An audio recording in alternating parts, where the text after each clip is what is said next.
Let me ask you something. When was the last time you heard an American accent on your high street and it wasn't a tourist? Because here's a number that stopped me in my tracks.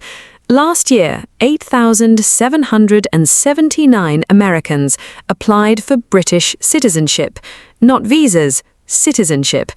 That's a 42% jump in a single year and the highest figure ever recorded. And while overall immigration to Britain is falling, the Americans are bucking the trend, quietly, deliberately, and with dollars that go a very long way against the pound. But here's the bit nobody's covering. They're not all heading to London. American buyers already account for roughly a quarter of prime London purchases. That story's done. The new wave is landing in towns and cities you'd never expect, and in some of them they're changing the property market before the locals have even noticed. So, in this video, I'm going to show you the 10 UK towns Americans are actually moving to, the real reasons, the real prices, and the honest question underneath it all. Is this a compliment or a problem? And number one will surprise you, because for the first time ever, it's knocked London off the top of the Americans' wish list. Grab a brew, or a coffee if you're joining us from over there. Let's get into it. Starting with the towns that have been quietly American for 70 years, Ely and the villages along the Suffolk border. I'll be honest, first time I heard about Little America in the Fens, I didn't believe it. Then I saw the American diner, an actual diner in Suffolk. Here's the fact most Brits don't know. RAF Lakenheath and RAF Mildenhall, just down the road, host thousands of American Air Force personnel and their families, one of the biggest American communities anywhere in Europe. Around Brandon, Newmarket and Ely, there are streets where the school run sounds like Ohio. Ely itself is the draw for the ones who stay, a proper cathedral city in miniature, homes averaging around £320,000 and trains to Cambridge in 15 minutes and London in just over an hour. Plenty of American service families do their tour, fall for the place and simply never leave. The honest bit, base towns live on base economics.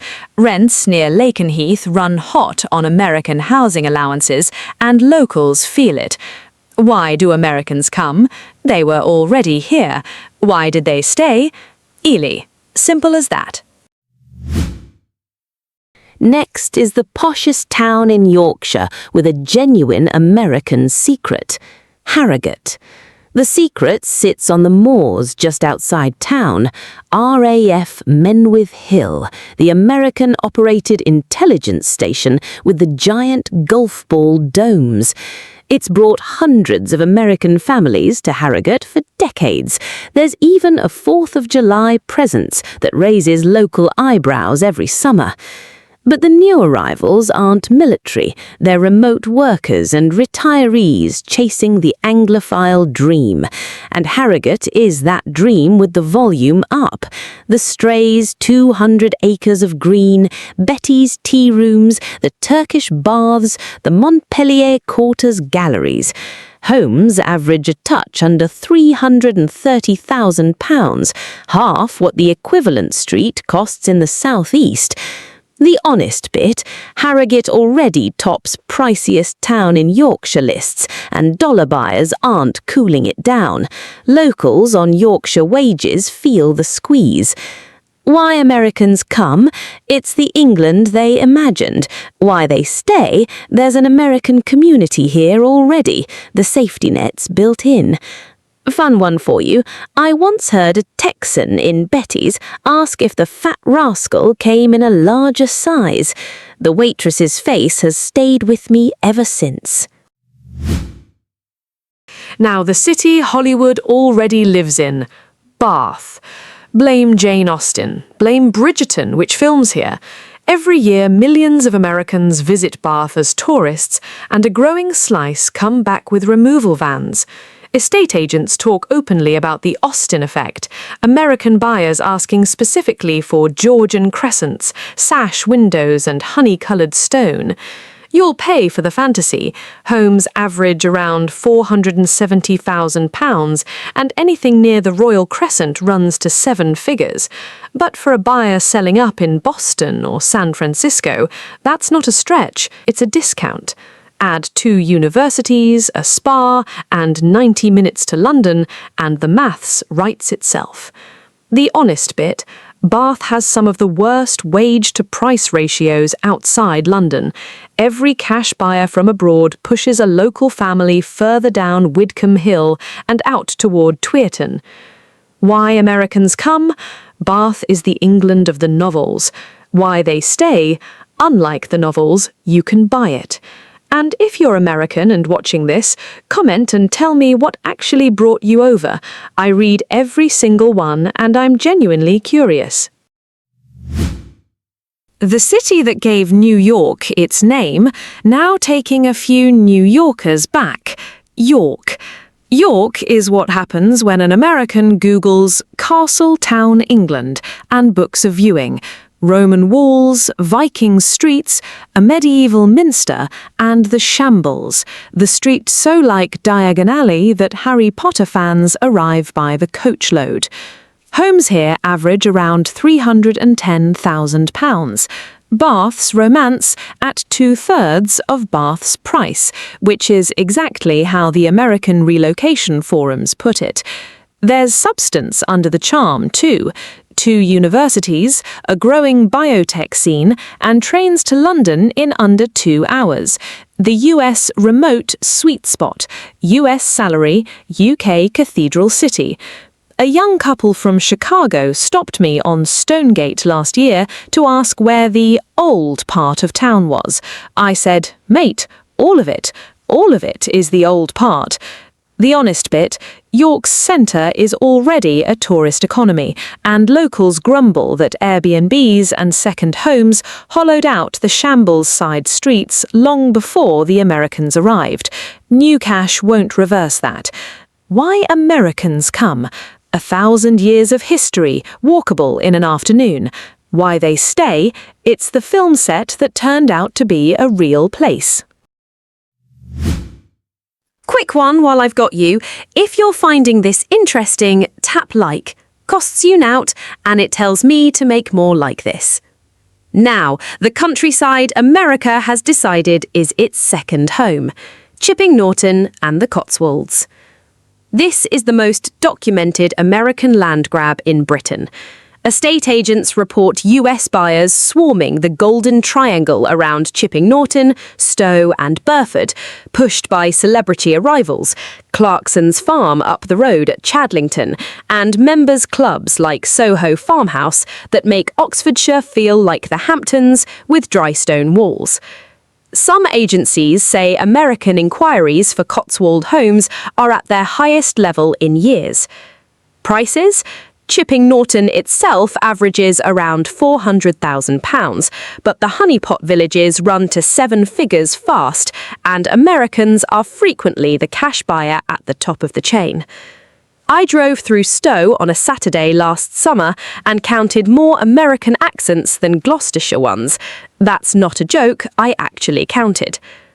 The honest bit, this is the sharpest end of the whole story.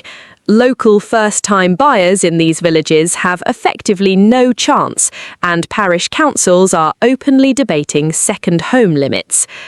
Why Americans come? Privacy, beauty, 90 minutes to London. Why they stay? The English fantasy, sold by the acre. Right, top 5. And still ahead, the city that's just done what nowhere in Britain has ever done, knocked London off the top of America's wish list. Number 5. The city no American postcard ever featured, and that's exactly the point. Glasgow. The data says Glasgow is now the second most sought-after UK location for American buyers. Second, above Manchester, above Oxford, above everywhere except one place we'll get to. And the reason is brutally simple. Scottish homes average around £100,000 less than English ones, and Glasgow is the best big city value in Britain. Sandstone tenement flats in the West End for a fraction of what a studio costs in Seattle.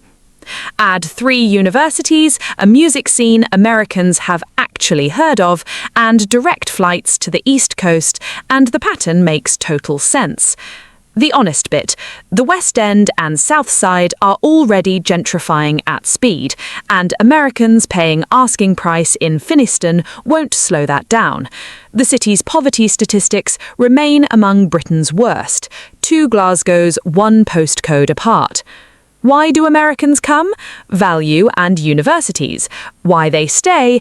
A city that doesn't perform for tourists, it just gets on with being brilliant.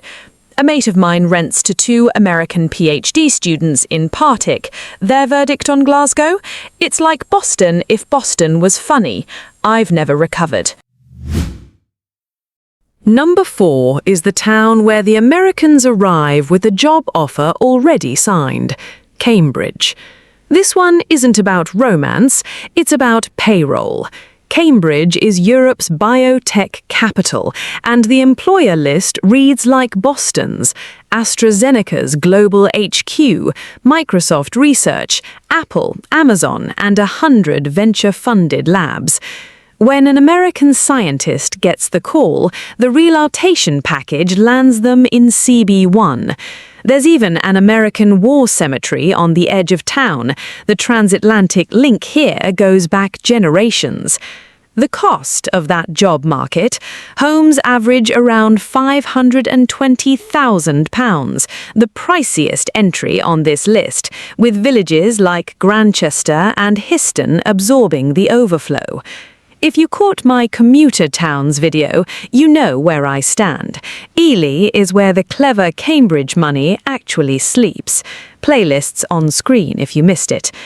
The honest bit, Cambridge has arguably the worst housing affordability crisis outside London. Locals compete with global salaries in a city that builds nothing fast. The tension here isn't anti-American, it's anti-arithmetic. Why Americans come? The lab called. Why they stay? Punts, pubs, and a city you can cross by bicycle. Golf. That's half the story at number 3. The other half wears a crown. St Andrews. I played the new course once, hacked round in a score I'll not be sharing, and the group behind me were from Florida, Georgia, and Texas, in Fife, in March. Every American golfer dreams of the old course. It's the sport's Jerusalem, and thousands make the pilgrimage every year. But the deeper pipeline is the university. St Andrews has one of the highest proportions of American students in Britain, helped enormously by the fact that a future king met a future queen here, a story America has never stopped loving. Those students graduate, and a striking number look for ways to stay, or their visiting parents fall for the town and buy. Homes average around £340,000, but golf view addresses trade like fine art. The honest bit, St Andrews is tiny, student demand already devours the rentals, and locals have watched wealthy internationals price out 5 families for 2 decades. The town's charm is the town's problem. Why Americans come? The pilgrimage. Why they stay? It's the safest, prettiest small town they've ever lived in.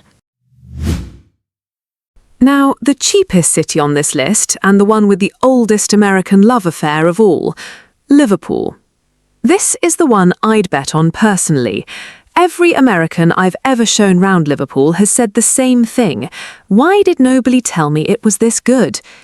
Here's a fact for your next pub quiz. The very first consulate the United States ever opened anywhere in the world, 1790, was in Liverpool. This city was America's front door to Europe for 2 centuries. The Cunard liners, the Cotton Exchange, the emigrant ships. And then 4 lads formed a band, and America never really left. The Beatles' economy alone pulls hundreds of thousands of US visitors a year down Matthew Street and out to Penny Lane. Now the number that matters. Homes here average around £180,000. For an American selling a starter home in Austin, that's not a house, that's a street. Add 3 universities, a waterfront skyline they recognise from the postcards, and Manchester's transatlantic flight network 45 minutes away. The honest bit, Liverpool's regeneration is real but uneven. The gap between the Baltic Triangle and the outer estates is a whole documentary of its own. Why Americans come? The Beatles bring them. Why they stay? The prices and the fact Scousers will talk to anyone. And number 1. For the first time ever, the top of the American wish list is not London, it's Edinburgh. That's not my opinion, that's what this year's relocation data shows. Edinburgh has overtaken London as the most sought-after UK destination for Americans, with Glasgow rising right behind it.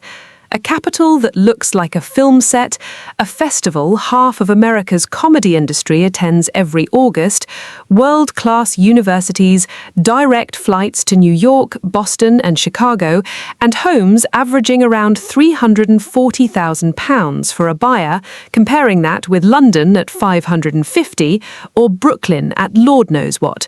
Edinburgh reads like a misprint. And the dollar does the rest. Agents say American buyers keep using the same phrase, a plan B in a stable English-speaking country. Edinburgh is the best version of that product on the market. Researching this, I found Americans on forums calling Edinburgh Europe on training wheels. As a Brit, I can't decide if I'm flattered or offended. Both. It's both. The honest bit, and Edinburgh needs it, the city already has Scotland's worst housing crisis. Rents have surged, short-term lets ate the old town, and every international cash buyer in Marchmont or Stockbridge adds heat to a market locals already can't touch. Edinburgh is discovering what London learned 20 years ago. Being loved by the world's money is expensive for the people already there. But the trend is real, it's accelerating, and it's the biggest quiet shift in British property today. The Americans aren't coming, they're here. So there it is. But the question I'll leave you with is the one under the whole video. Is this good for Britain? Dollar buyers bring spending, jobs, and life to town centres, and they bring pressure to markets locals were already losing. Both things are true at once. That's what makes it worth talking about. So get in the comments. Brits, is your town on this list and have you noticed it? Americans, what actually made you move and what surprised you most since you landed? Best answers get pinned. And if this was useful, hit like and subscribe. I make honest videos about where to live in Britain every single week. If you want to know where your money goes furthest, my video on 10 towns about to boom is on screen right now. Cheers for watching. I'll see you in the next one.